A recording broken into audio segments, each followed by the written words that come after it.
1 నుంచి 7 వచనాలు చదువుకున్నాం. ప్రకటన గ్రంథం 1వ అధ్యాయం 22వ అధ్యాయం 1వ వచనం నుంచి 7 వచనాలు.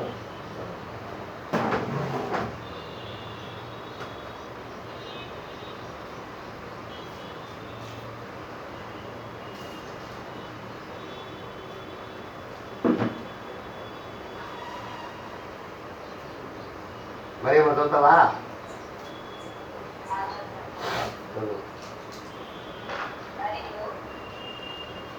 మరియు ప్రతికములకు మరైనట్టి జీవజలమున్నది దేవుని యొక్కయు గొర్రెపిల్ల యొక్కయు సింహాసనముద్ర నుండి ఆ పట్టణపు రాజవీధి మధ్యను ప్రవహించుట ఆ దూత నాకు చూపాడు. ఆ నది యొక్క ఈవలను ఆవలను జీవ వృక్షం ఉన్నది. అది నెలకు ఫలించు 12 కాపులు కాయి. ఆ వృక్షం యొక్క ఆకులు జనములకు స్వస్థపరుచుటకై వినియోగించింది. ఇక మీదట శాపగ్రస్తమైన దేనియు దానిలో ఉండదు. దేవుని యొక్కయు గొర్రెపిల్ల యొక్కయు సింహాసనము దానిలో ఉండదు. ఆయన దాసులు ఆయనను సేవించుతూ ఆయన ముఖదర్శనము చేయదు. ఆయన నామమును వారి నొసల్లో ఉండదు. రాత్రి ఇటెన్నడూ ఉండదు. దీపకాంతి అయిన సూర్యకాంతి అయిన వారికి అర్థం లేదు. దేవుడైన యొక్కయే వారి మీద ప్రకాశించారు. వారు యుగ యుగములు రాజ్యము చేస్తారు. మరియు ఆ దూత ఇలాగూ నాతో చెప్తుంది, ఈ మాటలు నమ్మకములను సత్యములై ఉన్నవి. ప్రవక్తల ఆత్మలకు దేవుడు ప్రభువు త్వరలో సంభవించవలసిన వాటిని తన దాసులకు చూపుటకై తన దూతలను పంపుతాడు. ఇదిగో నేను త్వరగా వచ్చుతున్నాను. ఈ గ్రంథంలోని ప్రతి వాక్యమును ప్రవచన వాక్యములు లేకుండా వాడు ధన్యుడు. చిన్న ప్రార్థన. మహాపరిశుద్ధుల పరమ తండ్రి, మహోన్నతుడ, సర్వాధికారి, జీవముగల దేవ, ఈరోజు ఈ యొక్క వాక్యం ప్రకటన గ్రంథం 22వ అధ్యాయం 1 నుంచి 7 వచనములను ధ్యానించుకుంటున్నాను. అందులోని మర్మమును మాకు దయచేసి ఎటువంటి అపనమ్మకం లేక ప్రతి ఒక్క వాక్యంలోని మర్మములు మాకు దయచేసి జ్ఞానం ఉంటుంది. మాకు ఎటువంటి జ్ఞానం లేదు మేము ఉంటున్నాము. అయినప్పటికీ మీ యొక్క మహాప్రభు వల్ల ఇంటి మీ యొక్క జ్ఞానంతో నింపి పరిశుద్ధాత్మతో నింపి దాని మర్మను మాకు దయచేసి దయకొని ఆ విధంగా నడుచుకున్న శక్తిని జ్ఞానం దయచేయాలని నజరేయుడైన యేసుక్రీస్తు గతి పరిశుద్ధం అడిగి వేడుకుంటున్నాం. ఇక్కడ ఏం చూస్తున్నాం మనం? మొట్టమొదటి చూసే ఈ యోహాను ఎక్కడున్నారు? ఇప్పుడు పరలోకంలో ఉన్నారు. దేవదూత ద్వారా కొనగోలుబడి పరలోకంలో ఉన్నారు. పరలోకంలో ఉన్నప్పుడు దేవుడు ఆయనకు దర్శనమిస్తున్నాడు, చూపిస్తున్నాడు. ఏం చూపిస్తున్నాడు అక్కడ? మరియు స్ఫటికము వలె మెరునటి జీవజల నది ఒకటి గొర్రెపిల్ల యొక్కయు సింహాసనముల నుండి ఆ పట్టణపు రాజ్య వీధి మధ్యను ప్రవర్తించినకు ఆ దూత నాకు వార్తున్నాడు. స్ఫటికము వలె కాల్మలా పెడితే ఒక జీవజలం నది, ఒక నది పారుతుందట. ఆ నదిలో ఏముంది విశేషం ఏంటా? నది యొక్క విశేషం, ఆ నది యొక్క ఈవలను ఆవలను జీవవృక్షం, అటుపక్క ఇటుపక్క జీవవృక్షం ఉంది. ఆ జీవవృక్షం ఏం చేస్తుంది? నెల నెల పండుతుంది. నెల నెల పట్టే కాలం ఏమన్నా ఉంటే మన దగ్గర కన్నా నెలకు ఒకసారి పడాలి. అటువంటి కాలం అంటే 12 నెలలు పండుతూనే ఉంటుంది. నెల నెల ఏం చేస్తుంది? పంట పండుతుంది. అది ఫలించు 12 కాపులు కాయలు. ఆ వృక్షం యొక్క ఆకులు జనములకు స్వస్థపరచుటకై వినియోగం. దాని ఆకులు కూడా మనుషులకు స్వస్థపరిచేదానికి పనికొస్తాయి. అంటే వ్యాధి ఇది వచ్చిందంటే ఆ ఆకులతోనే అయిపోతుంది. ఆకులు ఇక మీదట శాపగ్రస్తం ఏదియు దానిలో ఉండదు. దేవుని యొక్కయు గొర్రెపిల్ల యొక్కయు సింహాసనము దానిలో ఉండదు. ఆయన దాసులు వారి ముఖదర్శనం చేయదు. ఆయన నామను వారి నొసల్లో ఇల్లు ఉండదు. రాత్రి ఇకైనా ఉండదు, దీపకాంతి ఉండదు. ఆయనే సూర్యుడే, ఆయనే వెలుగు. ఆయన మనకు వెలుగునిస్తూ ఉంటాడు, మన మీద ప్రకాశిస్తూ ఉంటాడు. ఇవన్నీ ఎప్పుడు దొరుకుతున్నాయి?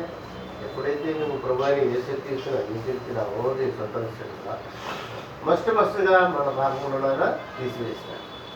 రెండవదిగా వచ్చేసి మనకు ఆయన ప్రకాశిస్తున్నాడు. ఆయన ముఖంగా మన నొసలేందు ఆ నామము లిఖింపబడి, ఆయన నామం లిఖింపబడి మన నొసలేదు. ఈ బాధ్యత, ఈ ధన్యత అన్ని జనులకు లేదు. ఎందుకంటే అన్ని జనులు ఏమై ఉన్నారు? అన్ని జనులు యేసును నమ్మితే ఏమవుతుందో అనుకుంటున్నారు? వాళ్ళు ఎలా ఉన్నారో ఒకసారి చూస్తాం. అదే 21వ అధ్యాయం 8వ వచనం చూద్దాం.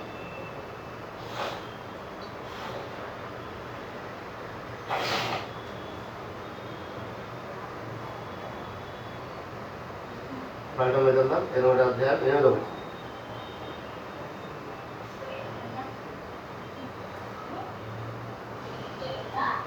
21వ అధ్యాయం 8వ వచనం.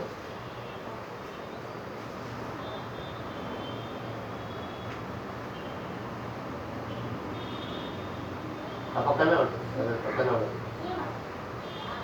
పిరికి వారును అవిశ్వాసులను, అసహ్యులను, నరహంతకులను, వ్యభిచారులను, మాంత్రికులను, విగ్రహారాధకులను, అబద్ధకులను అందరూ అగ్నిగణంలో మండు గుండములో పాల్గొను. ఇది రెండవ మరణం. మొట్టమొదటి రెండవ మరణం అంటే నిత్య నరకం. నిత్య నరకంలో పాల్గొనే మొట్టమొదటి ఎవరంట? పిరికివారంట. పిరికివారంటే ఓయమ్మా యేసుప్రభువుని నమ్ముకుంటే ఏమవుతుందో, యేసుప్రభువుని నమ్ముకుంటే నా కులం పోతాడు, నా మతం పోతాడు, లేకపోతే నా జాతి పోతాడు, నా ఇంటికి పోతాడు, నన్ను తక్కువ కులంగా చూస్తాను అనే పిరికితనంలో ఉన్నారు మనుషులు. అన్ని జనులు పిరికితనంలో ఉన్నారు. అయ్యా వాళ్ళకు మొట్టమొదటిగా వాళ్ళ మతము, జాతి, కులము పక్కన పెట్టి దేవుడు అంటే ఎవరు, నిజ దేవుడు ఎవరు, ఆయన లక్షణాలు ఏంటి, ఆయన మనకు ఏం చేశాడు అనేది ఆలోచించడం. వాళ్ళు ఆలోచించినంత దేంట్లో పిరికితనం అంటే వాళ్ళ ఇంట్లో సపోజ్ ఎవరైనా వేసుకో నమ్ముకున్నట్టు వేరే వాళ్ళు ఇంట్లో చేసుకునేమో, బంధువుల్లో ఏదో సంబంధాలు దొరకలేమో, లేకపోతే వాళ్ళకు ఏం చేయాలా వేసుకో నమ్మితే ఈ దేవుళ్ళన్నీ వదలాలేమో. అంటే దేవుడయ్యా ఉండేది ఒకటే, ఆయనే ప్రభు అని యేసు క్రీస్తు. ఆయనే ఎవరు? ఆయన ఎవరమ్మా? మార్గము, సత్యము, జీవం. అటువంటి గొప్ప దృఢమైన సంకల్పం ఎవరిలో ఉందో వాళ్లకు ఇది వర్తిస్తుంది. ఏది? ఈ యొక్క 22వ అధ్యాయంలో ఉండేదండి. ఆ సేవించు ఆయన ముఖసం చూదురు, ఆయన నామం వారి నొసల యందు ఉండును. కొంతమంది యేసును అంగీకరిస్తారు కొన్ని కారణాల వల్ల, కొన్ని కోరికల వల్ల. అయ్యా ఇది జరిగితే నేను విశ్వసిస్తాను, ఇది జరిగితే నేను విశ్వసిస్తాను, ఇది జరగకంటే నేను విశ్వసిస్తాను. అది కాదమ్మా. దేవుడైన వాడు జరగని జరగకపోని, ఉండని ఉండకపోని, లేని లేకపోని, దేవుడైన ఒక్కటే. ఆయన ప్రభువుని యేసుక్రీస్తుని నీ పూర్ణ బదులతో, నీ పూర్ణ ఆత్మతో, నీ పూర్ణ శక్తితో ఎప్పుడైతే ఆయనను నువ్వు సేవించగలుగుతావు, ఎప్పుడైతే ఆయన అంగీకరించగలవు, ఎటువంటి అవిశ్వాసం లేకుండా ఆయన మీద నువ్వు ఆధారపడతావు, అప్పుడే నీకు ఈ యొక్క భాగ్యం వస్తుంది. ఇటువంటి భాగ్యం ఆయన నామము నీ నొసలేందో నా నొసలేందో లిఖింపబడతాడు. ఎప్పుడైతే ఆయన నామం నీ నొసలేందో నా నింపబడిందో మనకు మరణించినా కానీ మరణించదు, మనము నిత్యము. అది నీ రక్త సంబంధంలో నీకు అభ్యంతరం కలగచ్చు, నీ ఇంట్లోనే నీకు అభ్యంతరం కలగచ్చు, నీ యొక్క స్ట్రీట్లో నీకు అభ్యంతరం కలగచ్చు, నువ్వు ఉండే గ్రామంలో నీకు అభ్యంతరం కలగచ్చు. అటువంటి పిరికితనాన్నంతా వదిలేసి మంచి విశ్వాసంతో ఆయనను నమ్మినేలా నీకు నిత్య జీవం ఉంది. కాబట్టి నువ్వు ధన్యురాలి. ఎందరైతే ఆయన అంగీకరించి ఆ నామంలో బాప్తిసం పొంది పూర్ణ ఉదయంతో ఉంటారో వాళ్ళకు ఈ ధన్యత కలుగుతుంది. నేను ఎలా ఎక్కడంలో రెండో మరణం ఉంటాను. ఇంకో రెండో వారు ఎవరు? అవిశ్వాసం. కొంచెం ఏదన్నా తేడామేడ జరిగిందనుకో ఇంట్లో అవిశ్వాసపరుస్తారు. దేవుడు అంటే ఇది జరగకూడదు, దేవుడు అంటే అది జరగకూడదు, దేవుడు అంటే ఇది జరగాల, దేవుడు అంటే అది జరగదు. వాళ్ళ దేవుని మీద నిందపోయేవాళ్ళు. రెండవ వారు అసహ్యులు. అంటే యేసుప్రభువు అంటే అసహించుకులు చాలామంది అన్నప్పుడు. ఇప్పుడేమి ఆయన ఉన్న కాలంలో కూడా యేసుప్రభువుని చాలామంది అసహించుకున్నారు కదా. చాలామంది ఉమ్మి వేసినారు, చాలామంది కొండలతో కొట్టారు, దుమ్ము దుడిగారు, దేవుడు దూషిస్తున్నాడు, దేవుని దూషిస్తా అన్నాడు, దేవుడు కాదు అన్నప్పుడు నేనే దేవుడు అని చెప్పుకున్నప్పుడు కదా నేను దేవుడు కాదు అని చెప్పేసి అనిపిస్తున్నాను కదా. కాబట్టి ఆయన్ని అసహించుకునే వాళ్ళు ఎక్కడ ఉంటారంట, రెండో మనమైన నరకంలో ఉంటారు. ఇంకా నరహంతకులు ఎవరికన్నా కొంచెం డబ్బులు ఇచ్చే పరావాళ్ళు సంపాదన అంటే వాళ్ళు టక్కని చంపేసేస్తారు కదా. ఇప్పుడు ఎలా చంపినారంటే ఇప్పుడు మన లోపల చూస్తూనే ఉంటాం, ఇది నరహంత చేస్తూ ఉంటారు. నరహంత చేస్తారు, చిన్న చిన్న విషయాలు నరహంత చేస్తారు, గొడవలకు నరహంత చేస్తారు, లేకపోతే పగలు పట్టుకునే నరహంత చేస్తారు. అటువంటి వాళ్ళు కూడా ఎక్కడ అంట నిత్య నరకానికి వారసులు. వ్యభిచారులు కూడా దేవుని రాజ్యానికి అర్హులు కాదు. కాబట్టి అటువంటి వారు కూడా ఎక్కడుంటారు, నిత్య నరకంలో ఉంటారు. మాంత్రికులు, నేను సరే మంత్రిస్తాను, మీ వాడికి దొరుకుతుంది, మీరు విద్యాస్తాను అధ్యాసాన్ని మంత్రం పెట్టి ఇలా అలా చేసే వాళ్ళు కూడా ఎక్కడుంటారో నరకంలో ఉంటారు. మంత్రాలతో కాదు, దేవుని యొక్క విశ్వాసంతో, దేవుని యొక్క నమ్మకంతో మనం దేవుని ఎందు జీవించాలి. మాంత్రికుల దగ్గరికి విగ్రహారాధికులు, అది ఎటువంటి విగ్రహమైనా కానీ విగ్రహం పెట్టుకొని ఆ విగ్రహం నువ్వే దేవుడు అని మనం చేసుకున్న విగ్రహాన్ని మనమే పూజించినట్లయితే వాళ్ళు ఎక్కడ ఉంటారంట, నిత్య నరకానికి. అంటే దేవుని యొక్క సృష్టిని అంతా మంచి తన విగ్రహాన్ని పూజిస్తున్నట్టు. ఏ విగ్రహం అయితే ఏదైనా విగ్రహం కావచ్చు, యశుడు విగ్రహం కావచ్చు, లేకపోతే అందుగుడి విగ్రహం కావచ్చు, దేవదూతల విగ్రహం కావచ్చు, చెట్లు కావచ్చు, పొట్లు కావచ్చు, ఏదైనా కానీ విగ్రహాలు అంటే దేవుని కన్నా ఎక్కువగా ఏదైనా ప్రేమించినా అది విగ్రహాన్ని కలుగుతుంది. అటువంటి దాన్ని నువ్వు కలిగి ఉన్నట్లయితే, నేను కలిగి ఉన్నట్లయితే దాని గురించి ఈ హృదయం వచ్చి తీసివేసి మన దేవుడు జీవం గల దేవుడు, జీవాధిపతి, ఆయనతో జీవంతోనే మనం ఆయన ప్రార్థించాలి, జీవంతోనే ఆయన ఆరాధించాలి. ఎటువంటి విగ్రహం మనకు ఉండదో అవసరము లేదు. విగ్రహారాధన కూడా ఇంకా ఉన్నారు. అబాధ్యకులందరూ అగ్ని గంధముల నుండి గుండములో పాల్గొంటారు. ఇది రెండవ భాగము.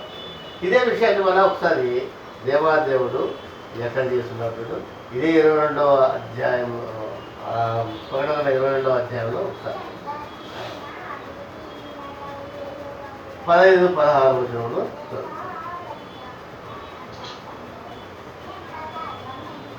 ప్రకటన 22వ అధ్యాయం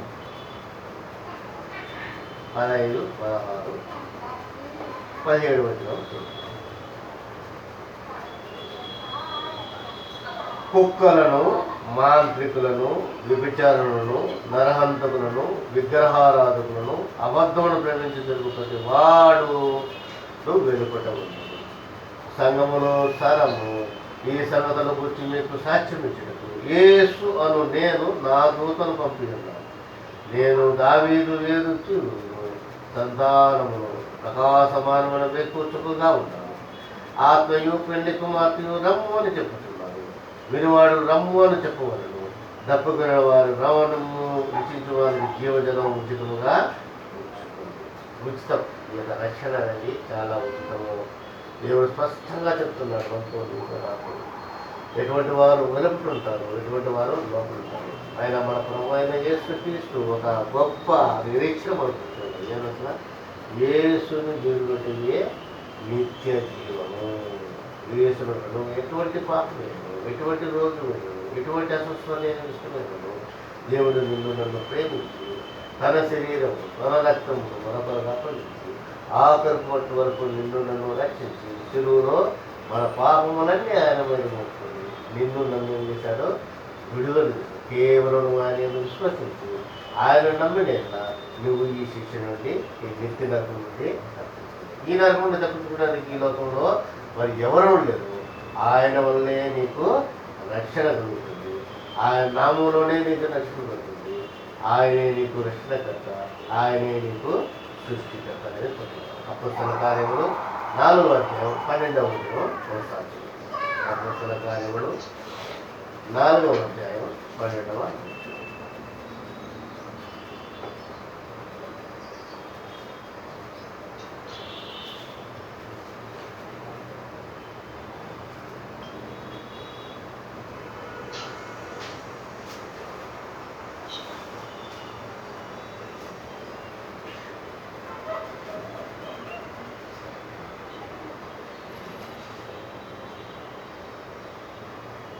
106 పేజీ.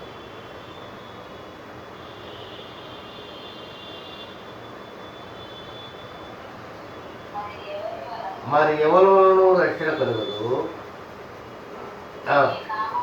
ఈ నామమునే మనం రక్షణ పొందవలను కానీ ఆకాశంలో మనుషుల్లో ఇవ్వబడిన మరి ఏ నామమున రక్షణ పొందలేము. స్పష్టంగా రాస్తున్నారు. ఆయన యేసు అనే నామం తప్ప నువ్వు ఏ నామం పట్టుకున్నా కానీ నీకు రక్షణ లేదు, నాకు రక్షణ లేదు. నువ్వు ఈ కులమైనా కావచ్చు, ఏ మతమైనా కావచ్చు, ఈ జాతి అయినా కావచ్చు, ఏదైనా కావచ్చు, ఆయనకు మత సంబంధమైనది, కుల సంబంధమైనది ఆయనకు అవసరం లేదు. కానీ నీ యొక్క హృదయము ఆయనకు కావాలా. ఎందుకంటే ఆయన నిన్ను నన్ను సృష్టించిన దేవుడు, నీ కొరకు నా కొరకు ప్రాణం పెట్టిన దేవుడు. కాబట్టి అతని యందు నువ్వు ఆ నామం నువ్వు రక్షణ పొందాలా.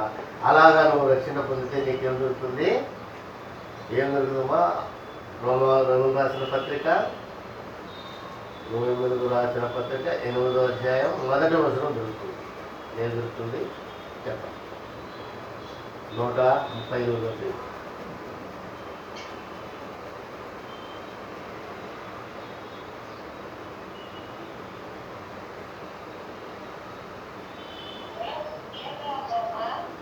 రోమీయులకు రాసిన పత్రిక 8వ అధ్యాయం 1వ వచనం.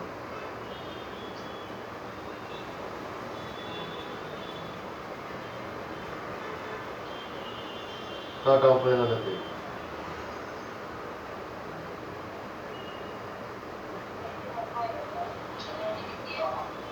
138వ పేజీ 8వ అధ్యాయం రోమీయులకు రాసిన పత్రిక 8వ అధ్యాయం 1వ వచనం. కాబట్టి ఇప్పుడు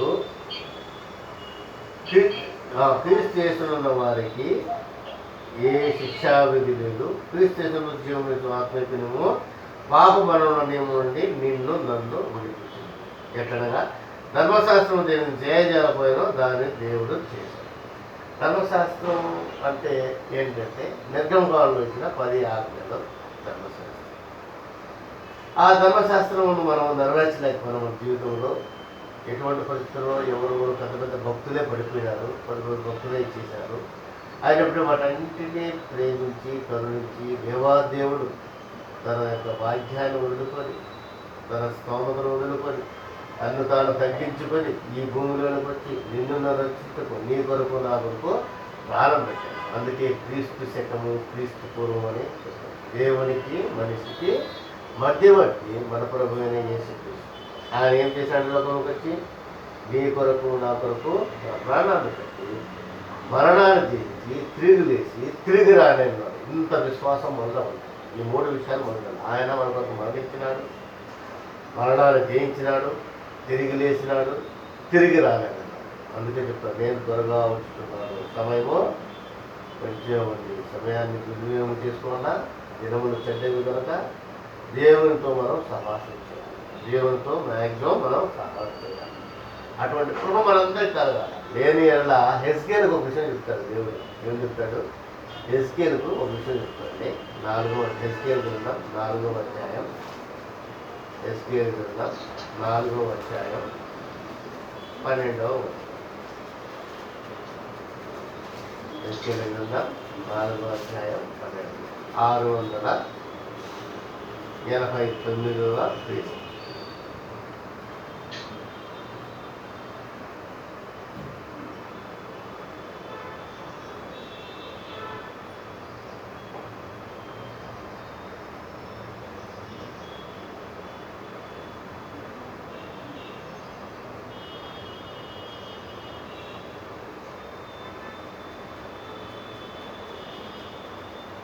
ఆరు 4వ అధ్యాయం 12వ.